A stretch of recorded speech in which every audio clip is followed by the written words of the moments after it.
Hello, everyone. Thank you for joining the next episode of Agents of AI, a podcast affiliated and sponsored by Capto. Capto is a creator of custom AI agents for the finance, tax, and beyond departments around the globe.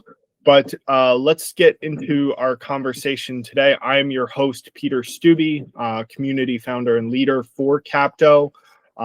We host this program with people in our ecosystem, thought leaders, experts, people that we believe deserve the limelight and more of it. The conversation is also a bit unique, as you'll notice when we introduce our guest today. If you are listening for the first time, you'll notice that they are anonymized to start, and then we reveal their identity at the end. So you can guess along or scroll ahead to see who you're connecting with. With that said, please introduce yourself. I'm going to be calling you the governance wizard over the course of the conversation today. Governance wizard, if you can share a little bit more about who you are and your background. Again, reminder, please don't reveal your name or company. We'll save that for the end. Looking forward to the conversation today. Hi, Peter. Thank you for asking me to join your podcast here. And hello, everyone. To give you a little bit about myself, so I have about 25 year plus in Big Four industry, but I have also been in-house in a couple of big companies like IBM, the Lego Group, which you also might know.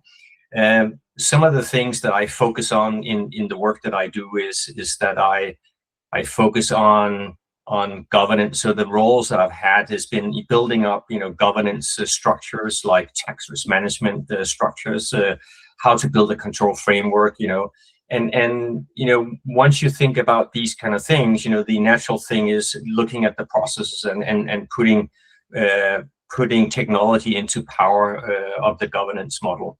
So this is all about transforming the business. This is all transforming the finance department. It's all about tax transformation of the tax function. So some of the roles I've had in my life has been, in back office, in the in controls. It has also been in being the director of the governance for the Lego Group. Excellent. Well, thank you for that introduction, and thank you for not revealing too much about yourself, because we like that aspect of letting people, one, focus on the insights and what you're going to be sharing here momentarily, but then also doing that fun guessing game maybe towards the end.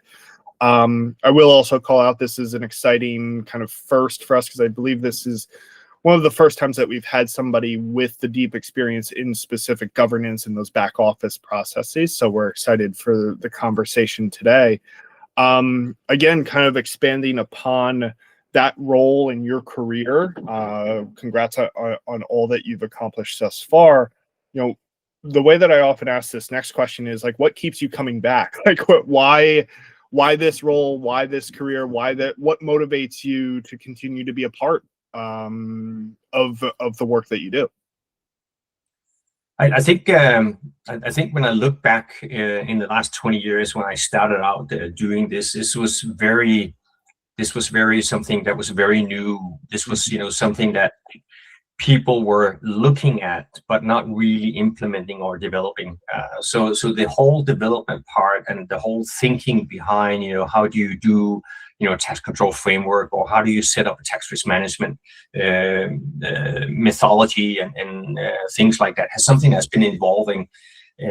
What has been keeping me, keeping the interest in the work that I do is the development that we've seen over time, where companies are now, moving into that era, and you see more and more companies are actually taking governance from a tax perspective seriously. They are also starting to see, how governance and technology move together into, becoming something that can actually deliver, much more than just, a governance, but also quality into data that they can use. So this is what keeps me, the fire burning, and me, actually being, keep the interest in what I do, and what makes my, I get excited about when I start talking about technology and governance and how you can actually make that, be something that's very unique for the company. Excellent, excellent. Okay. And that maybe a different take on that question, and this could also be advice for peers, or just a way that we can help keep people in the governance seat motivated as well. What do you feel is something that's underappreciated, or not seen in the role that you have with organizations? Something that people need to know more about that you do. Go ahead. Yeah. So I think what has been, what is underestimated is once you get the work done, getting in control of your data through governance and controls, is actually the order in the house, or structure in your house, or structure in the finance department or the tax department. And once you get that, you actually get in control of your data. So when I look at, and I don't want to say everybody, but when I look at most companies around, the ones that I work with around the world, they seem to be working, fine, but when you start asking into the quality of the processes and the data, there's always room for improvement. And I think it's a little bit underappreciated by the finance department that if you put in right controls, if you put in the right technology, and yes, it does take time, and it's not something you do overnight, or in a month, or 2 months. It's something that evolves over time. You actually get to a point where you get a lot more data ready, available to give transparency into what's going on in the business. And once you have that transparency, it's also going to be a lot easier for finance or the CEO or whoever, to say, okay, what happens if we go into this market? What happens, in this old market? What's going on? Why are we not making money? Or, why are we having these issues? Because you get the transparency. And I think this is very under-evaluated or underestimated, when you talk about governance, because it seems it's just another layer of complexity that you put on, but it actually reveals a lot more transparency once you get it up and running. Yep. Well, thank you for that answer. And like any program, we like pulling on common threads. And I think what you're talking about here is something that we hear a lot with just the financial practitioners that come on to here, is that they're being pushed and pressured into being a part of more strategic decisions within their organization, but they're feeling this need, or this requirement to push back on the foundational layer that you're talking about. And they're acknowledging that whether they're operating as a fractional CFO or in the department of the the singular company that they're working for, that those businesses don't have that strong foundational control or governance layer. So thank you for highlighting that you experience the same. And I think it's something that's super important, as especially more generalist, CEO leaders or board leaders look to enhance the power of their finance department. They need to look at the beginning, right? Is what you're saying. So thank you for highlighting that, and I think an important call out for our listeners to go back and listen to other episodes where people say similar things in the same type of vein. So okay, moving on to I appreciate your use of the word technology multiple times so far in the conversation. So let's pivot to the name of the podcast being Agents of AI. We're very happy to have you here as one of those agents of AI, but let's talk about your use of that technology. Where did it start? What were some of the early use cases that you might have put into production? Talk about it from the beginning, and then we'll kind of move forward in the conversation to where it might be today. But we like knowing where things started. Where did things start for you? Well, So again, when you talk about governance, you think about what has AI to do with governance, but it actually does interlink with technology and also AI, as I discovered a couple of years back, and the reason for me the interest is growing on AI from a governance perspective is because when you look at a tax control framework or a governance model, there's a high need for controlling, right? So you put in, if you have a VAT process, for the compliance or for tax determination, there are certain parts of that process where you will identify risk, and in those risks you will need to do some controlling. So that means that you would sometimes go out, you would take a sample of some data, you would sit and look at it manually. And this is where the interest came from the last company that I worked in, where we were looking at issues around how do we manage our intercompany agreements. So this is not necessarily a governance issue. It's an issue maybe for the TP people or the VAT people, right? Because they set up the agreements, and then what happens in big companies that are really busy and complex is that they start saying, okay, we need to do interaction between these two company codes, but sometimes things take we start with IT, and maybe we add on HR transactions, maybe we add on some marketing expenses as well that we do intercompany transactions with. But sometimes we're not in control who's actually creating those intercompany transactions and what are those transactions actually containing. So if you think of it from a governance perspective, that brings disorder into the governance model, because we need to be in control of those transactions, because we actually do the taxes based on that. And if we can't prove that we're actually handling these intercompany transactions correctly and looking into the contract and see we actually are putting the right taxation or VAT codes on some of those transactions, right? Then it's an issue. So this is where I started out and saying, okay, so how can we actually manage that? Because we might have in a company that's multinational and in many markets, there might be 4, 5, 6, 700, maybe even thousands of contracts that are sitting there, right? And how often do we visit them? Are they in the same standard? Is it in the same language?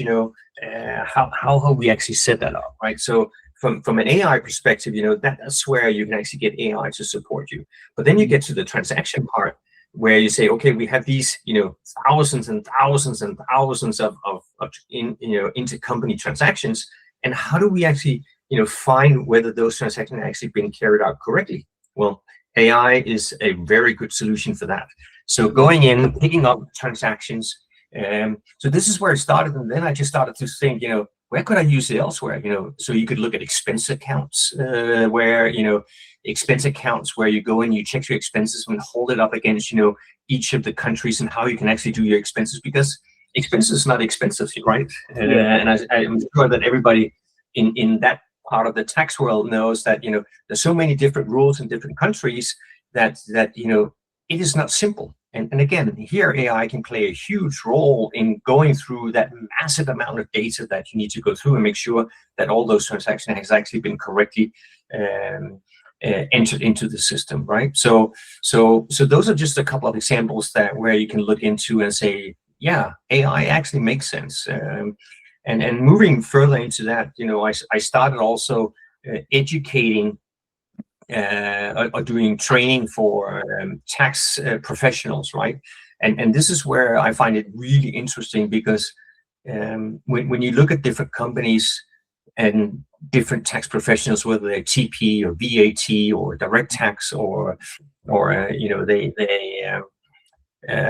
might be global mobility people, there's so many different things going on in different companies where when you gotta go back and look at the process, and in the processes you can then identify here is something that we spent a lot of time on this from a manual perspective. Could we could we set, an AI agent up, to support, our doing here, maybe not doing all of it, but just, parts of it. And this is where I find it really interesting to work with AI. Excellent. I hope that that satisfied your question, Peter. Maybe you were struggling. No. This is great. And I was smiling the entire time because this is also a realization that quite transparently, even Capto is coming to. And we try to make this program not about an advertisement of what Capto does in our services, but I need to interject with some stories that we're hearing from the recent deployments that we've done. I think there are so many headlines about the speed, efficiency, and productivity that AI brings organizations. But the way that our clients and the way that the people that we're engaging with recently are looking at it more so from is the perspective of quality, the perspective of risk, and the accuracy of their processes, and less so necessarily about just like doing it faster all the time. So I think we had a client or customer say to us that human error is a word, is something for a reason, right? Humans make errors. It's fundamental. But when you're doing it with an agent, then you are structuring it in a way where at least the errors are being captured, and you can have the confidence that that's the case. And it's much more important to look at your AI deployments from the perspective of what risks are you taking down or risks are you avoiding, rather than necessarily than are you doing things faster, are you doing things more productively necessarily. So great points. I'd love to go ahead. So you have all these elements that you can play with in terms of building up the business case for doing AI. Yep, exactly.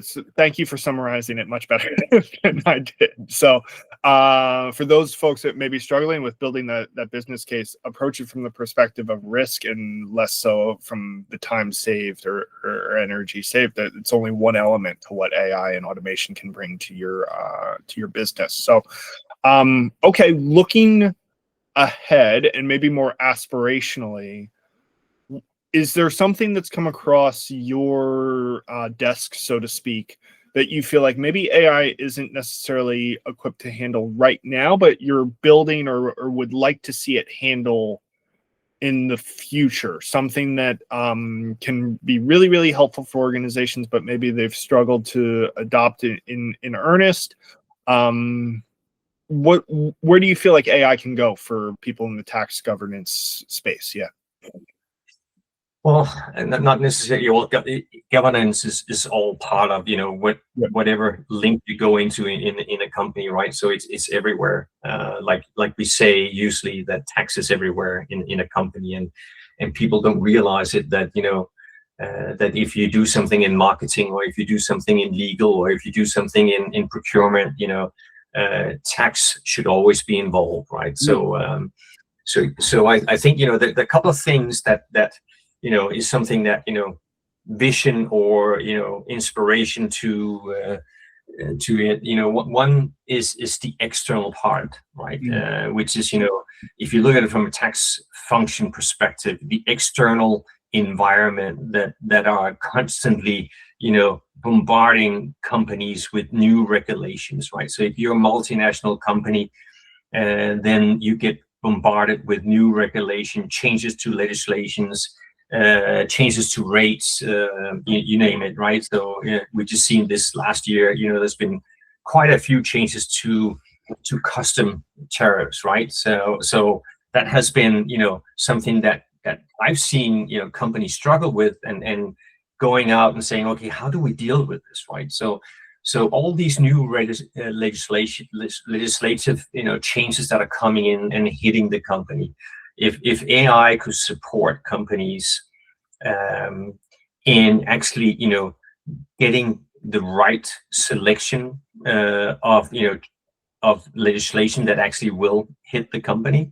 So what happens today is that usually you would have the big four providers, or maybe even Thomson Reuters or Bloomberg or whoever are doing this, support you with some legislation changes. And then you have to sit down and you go through all that manually and compare it into the company. But my vision or thinking is that AI could actually process a lot of that, because you could actually teach it the operational model of the company and how things are done within that company, and then taking that legislation and changes and say, okay, so how will this actually affect our company, right? And give a lot more process.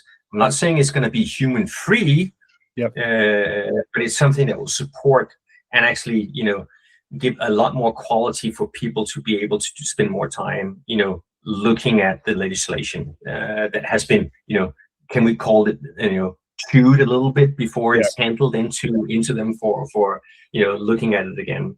So that's one thing. And on the other side, it's the internal part, right? So there's a lot of things going on internally in companies where tax departments are not necessarily involved. Could there be some kind of way to use AI to actually say just raising flags, not necessarily interfering with processes, but saying something is going on here because somebody set up a new company code for this and has never been there, right? And I know if you look at SAP, something like that is coming into the governance models, but it's not only system wise, it's also what's going on different places in could be procurement that are doing a new contract with another new vendor, right? And they're setting up something where tax has not been involved, and it actually imposes a lot of evaluation that needs to be done, in terms of the contract and how that contract is actually being formed. So if you go into different parts of the organization, it could also be marketing doing a new, let's just say a new loyalty program, right? And again, tax is involved, right? But tax is not necessarily being asked to participate or being involved at the right time, and which makes things sometimes slow down or stop, or because so if could have some kind of agents making sure that things are happening in the right way. And I know this is a bigger thing than the external one. The internal one is much more difficult to actually put into play.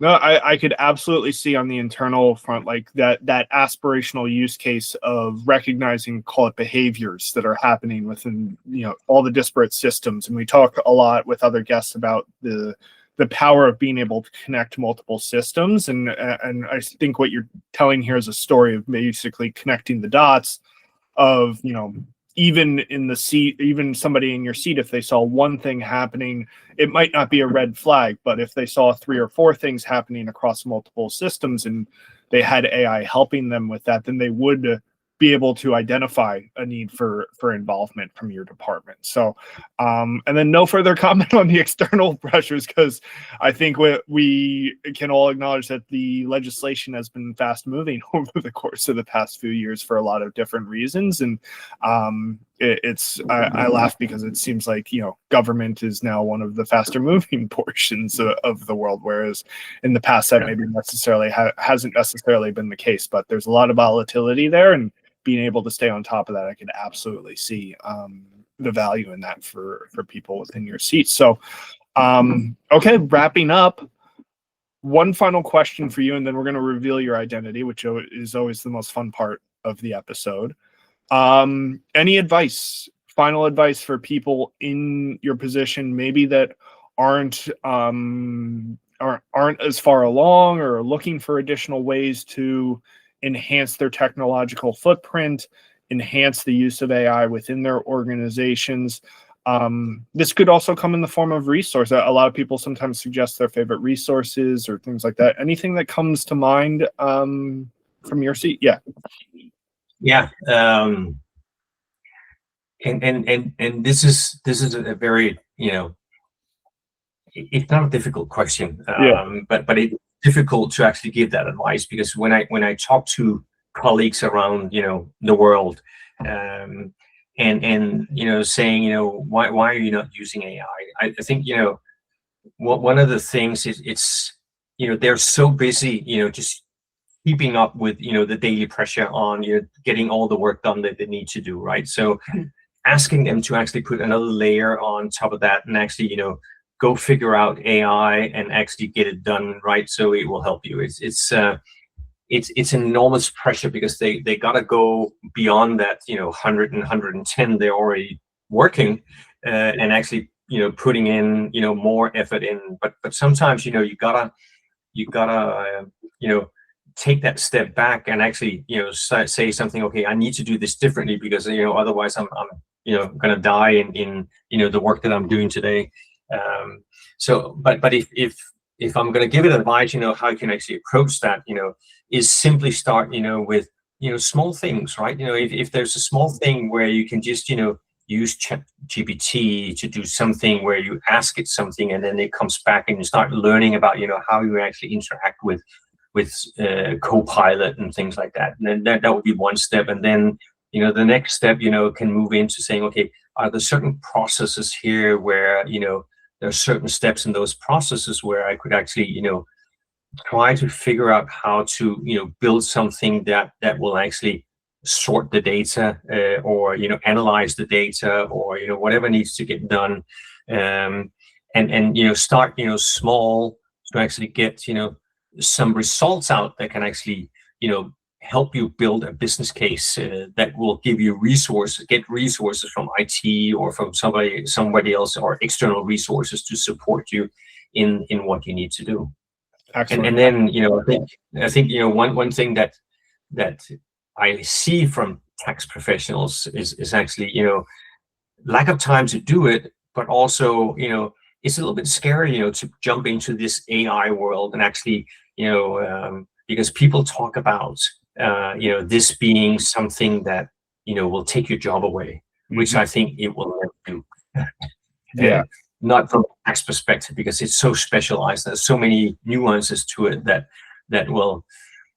I don't know what's going to happen in 10 years' time from an AI perspective, but again, changes are coming so fast all the time, and you need to look it into a complex world of the business, and so there needs to be some human factor into all of this. But there's definitely things that can get your attention in terms of supporting you for the manual piece that will lighten up the day from a tax professional perspective.